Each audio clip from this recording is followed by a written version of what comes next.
कानपुर नगर police commissionerate के निर्देश पर पश्चिम जोन की साइबर सेल को इस बड़े अभियान को अंजाम दिया। पेश कानपुर में साइबर अपराधियों पर बड़ा एक्शन। कानपुर नगर पुलिस कमिश्नरेट के निर्देश पर पश्चिम जोन की साइबर सेल ने इस बड़े अभियान को अंजाम दिया। पुलिस ने म्यूल अकाउंट धारक 35 साइबर अपराधियों को किया गिरफ्तार। पकड़े गए 35 लोगों के अकाउंट से 30 करोड़ का ट्रांजैक्शन किया गया है। वेस्ट जोन के 10 अलग अलग थानों में दर्ज कंप्लेंट के आधार पर हुई गिरफ्तारी। जांच में सामने आया कि कई लोगों ने कमीशन और आर्थिक लाभ के लालच में आकर अपने बैंक खाते साइबर अपराधियों को सौंप दिए थे। अपराधी इन खातों का इस्तेमाल की ठगी की रकम को तुरंत ट्रांसफर करने, निकालने और पैसे के असली स्रोत को छुपाने के लिए कर रहे थे। पुलिस ने उपलब्ध सबूतों के आधार पर विभिन्न थानों में केस दर्ज कर कानूनी कार्यवाही शुरू कर दी है। एनसीआरपी पोर्टल पर लगभग 100 से अधिक शिकायतें थी। लोग पकड़े गए और पैसे आपने लीड किया।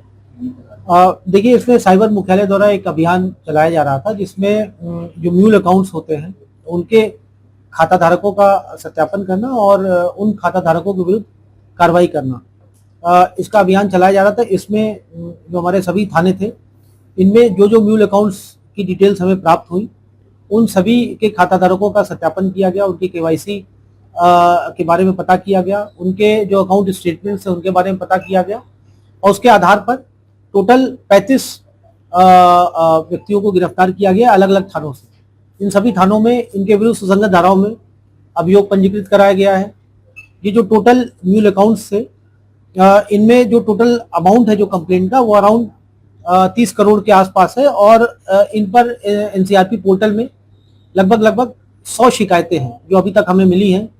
हो सकता है इससे ज़्यादा भी हो, लेकिन अभी तक फिलहाल जो अकाउंट्स हमें जिनके बारे में इंफॉर्मेशन मिली है उसमें लगभग 100 कंप्लेंट्स आई हैं। इन सभी को डिटेन किया गया, इनसे पूछताछ की गई। जब इनसे डिटेल में गहनता से पूछताछ की गई तो पता चला कि इनको लालच दे करके और इनको लाभांश का प्रलोभन दे करके इनसे ये खाते खुलवाए गए थे और इनको कुछ पार्ट उसका मिलता था। उसका जो भी प्रॉफिट आता था, उसमें जो भी ट्रांजैक्शंस होते थे उनका कुछ पार्ट इनको मिलता था। अभी इसके फॉरवर्ड और बैकवर्ड लिंकेजेस के बारे में पता करने का प्रयास किया जा रहा है कि ये खाता, इस खाते के पीछे मास्टरमाइंड कौन है और जो खातों में जो पैसे आए हैं वो किन माध्यम से हैं। ज़्यादातर जिन खातों में पैसे आए हैं वो बेटिंग और गेमिंग ऐप्स के माध्यम से या फिर इन्वेस्टमेंट फ्रॉड वाले पैसे हैं। अभी हम लोग इसके बारे में पता करने का प्रयास कर रहे हैं कि इसके आगे के इसके लिंकेजेस क्या हैं। ये सभी फर्स्ट लेयर अकाउंट्स में पैसे आए हैं, तो इसके बाद डाउन द लाइन ये बाकी लेयर्स में कैसे कैसे गया है, ट्रांजैक्शंस कैसे हुए हैं, ये विवेचना का विषय रहेगा। अभी तक फिलहाल 35 व्यक्तियों को हिरासत में लिया गया है, अरेस्ट किया गया है और सुसंगत धाराओं में अभियोग पंजीकृत किया गया है।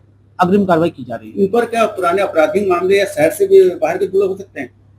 निश्चित तौर पर ये लोग यदि अपना खाता, जैसा इनका कहना है अभी फिलहाल कि ये अपना खाता दूसरे व्यक्ति को संचालन के लिए देते थे, तो किन परिस्थितियों में देते थे और अपना केवाईसी ये कुछ पैसों के एवज में ये देते थे, ऐसा इनका कहना है।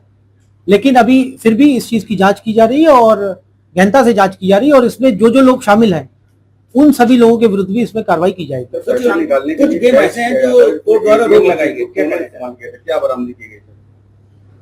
जैसा मैंने बताया है कि अभी जो हमारे पास म्यूल अकाउंट्स की डिटेल थी उसके आधार पर जब इनको बुला करके पूछताछ की गई है और जब इनको डिटेन किया गया तब इनके द्वारा बताया गया कि ये म्यूल अकाउंट्स इनके द्वारा खुलवाए गए थे और कुछ व्यक्तियों ने इनको प्रलोभन देकर के खुलवाए थे।